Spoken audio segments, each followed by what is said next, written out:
Hello friends, welcome to my channel Aru cook Gujarati. આજે બનાવીશું garlic bread. Garlic bread માત્ર 5 થી 7 મિનિટમાં તૈયાર થઈ જાય છે અને બાળકોને ખૂબ જ પસંદ આવે છે. તો ચાલો રેસીપી શરૂ કરીએ. ફ્રેન્ડ્સ, જો તમને મારી રેસીપીના વિડીયો જોવા ગમતા હોય તો વિડીયોને લાઇક કરી દેજો, વધુને વધુ શેર કરી દેજો અને હજુ સુધી તમે ચેનલ સબસ્ક્રાઈબ ન કરી હોય તો સબસ્ક્રાઈબ કરી દેજો. તો ગાર્લિક બ્રેડ બનાવવા માટે સૌથી પહેલાં ખાંડણીમાં થોડી લસણની કળીઓ નાખી તેની પેસ્ટ બનાવી લઈએ. તમારે જો લસણને છીણવું હોય કે પછી ઝીણું કટ કરવું હોય તો પણ કરી શકો છો. તો હવે આપણે લસણની પેસ્ટ તૈયાર કરી લીધી છે. હવે કોઈ પણ એક બાઉલ લઈ લઈએ, તેમાં 2 મોટી ચમચી જેટલું બટર નાખીશું. હવે તેમાં આપણે તૈયાર કરેલી લસણની પેસ્ટ, 1 ચમચી ચીલી ફ્લેક્સ. જો તમે બાળકો માટે બનાવતા હોય અને વધારે તીખું ન ખાતા હોય તો તમે ચીલી ફ્લેક્સ થોડા ઓછા પણ નાખી શકો છો. અડધી ચમચીથી થોડો ઓરેગાનો અને થોડા આપણે લીલા ધાણા નાખીશું. હવે બધું જ સારી રીતે મિક્સ કરી લઈએ.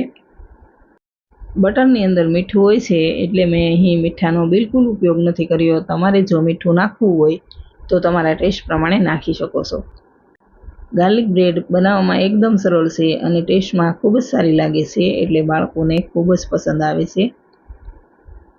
હવે બધું એકદમ સરસ મિક્સ થઈ ગયું છે તો તેને થોડી વાર સાઈડમાં મૂકી દઈએ અને આપણે બ્રેડ લઈ લઈએ. હવે તેના પર આપણે તૈયાર કરેલું ગાર્લિક બટર લગાવી લઈએ. આ રેસીપી એકદમ સિમ્પલ અને સરળ છે. ખૂબ ઓછી સામગ્રીમાં માત્ર 5 થી 7 મિનિટમાં તૈયાર થઈ જાય છે. તો હવે આપણે બીજી બ્રેડ પર પણ આ રીતે ગાર્લિક બટર લગાવી લઈએ.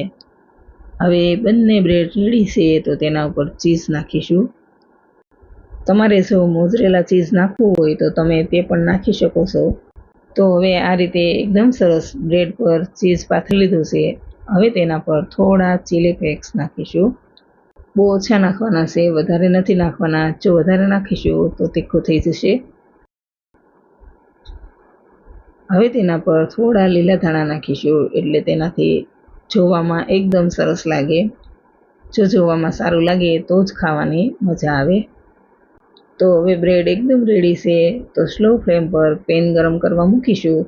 તેમાં થોડું બટર નાખી અને પેનમાં ફેલાવી લઈએ. હવે તેના પર આપણે તૈયાર કરેલી બ્રેડ મૂકી દઈએ.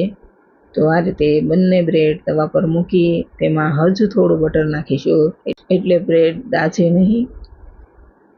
હવે તેને ઢાંકી 2 થી 3 મિનિટ માટે સ્લો ફ્લેમ પર થવા દઈએ એટલે ચીઝ એકદમ સરસ મેલ્ટ થઈ જાય અને બ્રેડ એકદમ સરસ ક્રિસ્પી થઈ જાય. તો હવે 2 થી 3 મિનિટ પછી ખોલીને જોઈ લઈએ તો તમે જોઈ શકો છો કે ચીઝ એકદમ સરસ મેલ્ટ થઈ ગયું છે અને બ્રેડ પણ ખૂબ જ સરસ ક્રિસ્પી થઈ ગઈ છે. તો હવે તેને નીચે ઉતારી લઈએ અને સર્વ કરી લઈએ. તો ઓછી સામગ્રીમાં માત્ર 5 થી 7 મિનિટમાં એકદમ ફટાફટ રેડી થઈ જાય અને બાળકોને ખૂબ જ પસંદ આવે. ગમે ત્યારે ભૂખ લાગી હોય તો આપણે આ રીતે ગાર્લિક બ્રેડ બનાવીને આપી શકીએ છીએ. તો ફ્રેન્ડ્સ, રેડી છે ખૂબ જ ટેસ્ટી એવી ગાર્લિક બ્રેડ. તો રેસીપી જરૂર ટ્રાય કરજો. વિડીયો સારો લાગે તો લાઈક કરી દેજો, શેર કરી દેજો અને ચેનલ સબસ્ક્રાઈબ ન કરી હોય તો સબસ્ક્રાઈબ કરી દેજો. Thank you for watching.